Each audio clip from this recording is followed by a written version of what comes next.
Halo anak-anak yang terkasih, salam sehat selalu ya. Baik, semoga kita tetap dalam lindungan Tuhan. Sebelum saya menyajikan materi ini, ada baiknya kita awali dengan doa.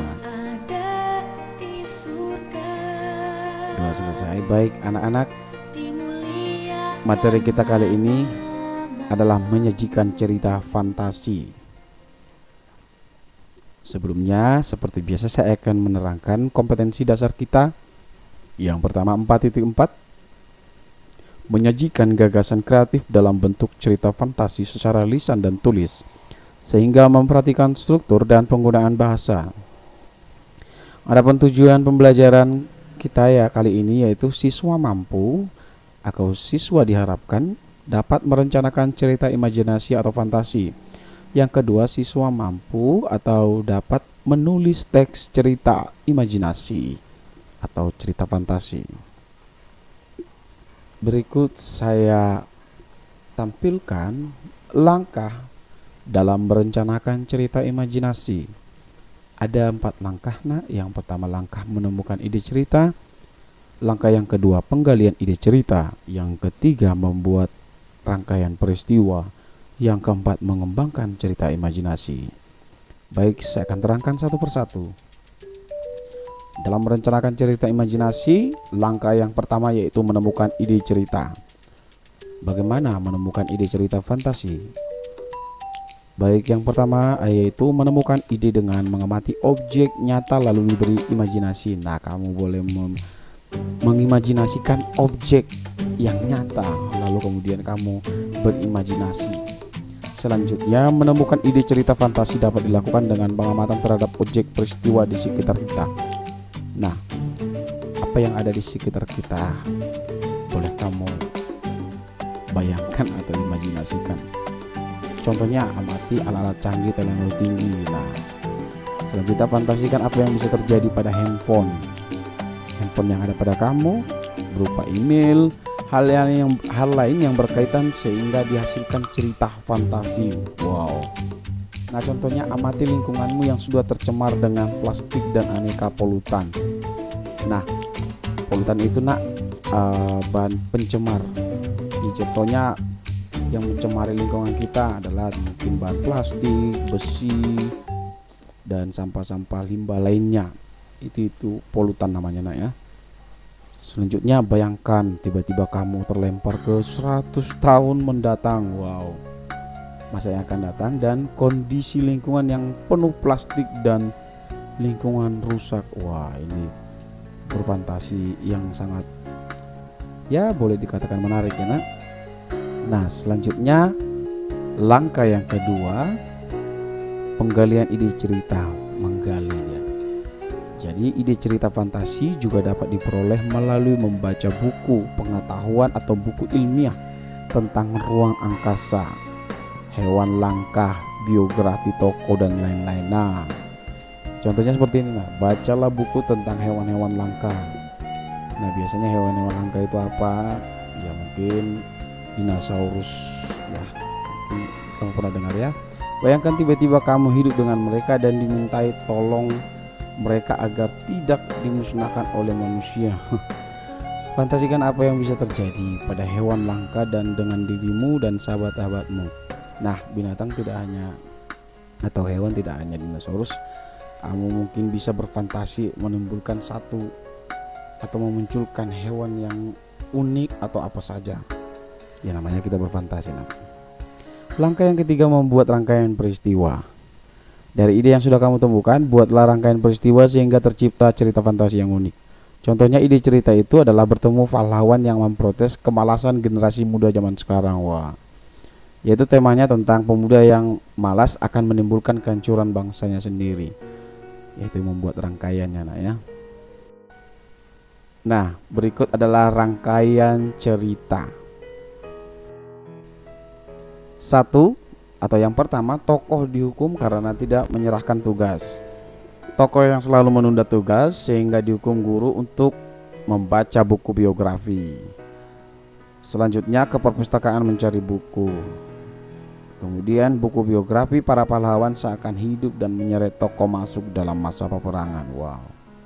Selanjutnya, tokoh bertemu dengan Bung Tomo dan berdialog tentang perjuangan pemuda pada 10 November. Kemudian tokoh beradu argumen dengan Bung Tomo. Tokoh dihadapkan pada peperangan 10 November. Tokoh yang malas menimbulkan masalah dalam perjuangan. Tokoh bertemu dan berdialog dengan para pemuda pejuang. Terakhir, tokoh kembali pada dunia nyata dan menyadari kekeliruannya selama ini. Nah, ternyata dia sudah sadar. Nah, langkah yang keempat yaitu dalam merencanakan cerita imajinasi, mengembangkan cerita imajinasi. Nah, bagaimana cara mengembangkannya, nak? Yang pertama, kamu perhatikan dari deretan peristiwa yang sudah dirancang, kemudian dikembangkan watak tokoh, latar, dialog antar tokoh sehingga menjadi cerita yang utuh. Menjadi cerita yang utuh. Nah, selanjutnya misalnya dari kerangka cerita tersebut perlu dikembangkan tokoh yang bersifat malas seperti apa. Nah, watak Bung Tomo dirinci seperti apa? Latar kelas tempat tokoh dimarahi guru karena tugasnya selalu terlambat, itu apa? Seperti apa latarnya? Dan latar peristiwa 10 November, tempat tokoh dipertemukan Bung Tomo itu seperti apa latarnya? Nah, itu kembangkan, boleh imajinasikan. Dan selanjutnya dikembangkan dialog antar tokoh dan konflik-konflik yang terjadi kalau tokoh yang malas dan tidak memiliki semangat belajar bertemu Bung Tomo dengan anak buahnya yang sangat patriotik. Nah, di sini muncul berbagai pengembangan dari cerita imajinasi. Selanjutnya, langkah yang kelima yaitu dalam merencanakan cerita imajinasi, berilah judul yang menarik untuk cerita yang kamu kembangkan. Nah, boleh kamu sambil lihat pada buku paket kita ya, nak. Judul cerita fantasi dapat dibuat dengan beberapa cara. Contoh, judulnya adalah Aku dan Bung Tomo. Nah, kamu boleh kembangkan, judul dikembangkan dari tokoh. Tokohnya aku dan tokohnya satu lagi adalah Bung Tomo. Dan berikut adalah tokoh-tokoh yang lain.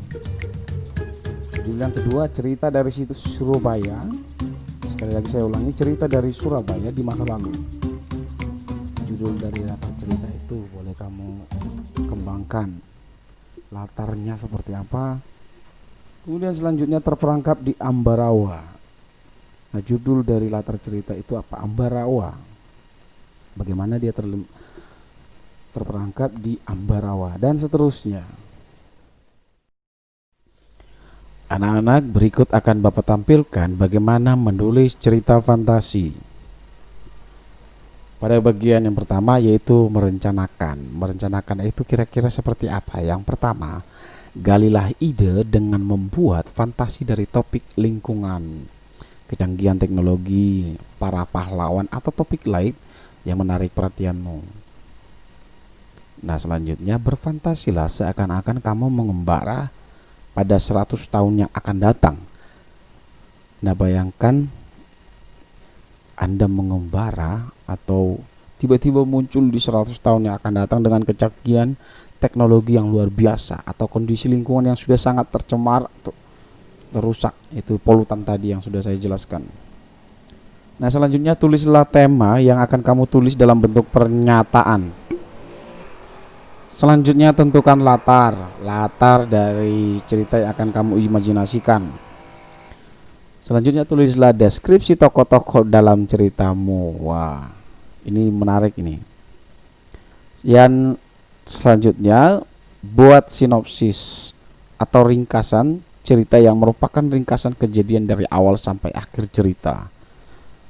Nah, anak-anak setelah merencanakan dalam menulis cerita fantasi, selanjutnya mengembangkan produk. Nah, produk ini maksud adalah kembangkan tiap bagian sehingga menjadi cerita fantasi yang menarik. Produk artinya hasil ya, nak. Nah, selanjutnya memberi judul yang menarik. Nah, berilah judul yang menarik dari cerita yang kamu buat. Dan yang terakhir adalah mempublikasikan. Caranya bagaimana? Pajang hasil karyamu di majalah dinding atau unggah di media sosial.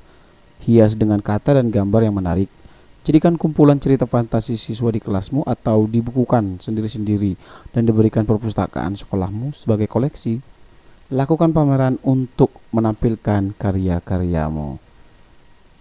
Nah, anak-anak, berikut akan Bapak tampilkan tugas kita setelah mengetahui yang pertama tadi, yaitu merencanakan cerita fantasi, kemudian menulis. Nah, tugas kita yaitu menulis. Pertama, buatlah cerita fantasi berdasarkan imajinasimu dengan memperhatikan struktur dan kaidah kebahasaan. Nah, tema yang kamu pilih boleh dari objek yang kamu inginkan. Kira-kira begitu ya. Nah, jangan lupa mengerjakannya di buku HVS atau portofolio juga boleh. Ya, ketika kamu sudah menyelesaikannya, kamu foto dengan yang rapi, kemudian kamu serahkan kembali kepada saya di Google Classroom. Jika tidak ada kertas double folio HVS, kamu boleh mengerjakannya di buku. Yang saya inginkan adalah kamu membuatnya dalam keadaan rapi sehingga hasilnya bisa saya lihat di Google Classroom. Anak-anak yang terkasih, demikian materi kitab atau pembelajaran kita kali ini. Semoga kita dapat memahaminya dengan baik. Anak-anak, mari kita akhiri kegiatan kita ini dengan berdoa. Doa selesai. Terima kasih dan sampai jumpa pada pertemuan selanjutnya. Tuhan memberkati.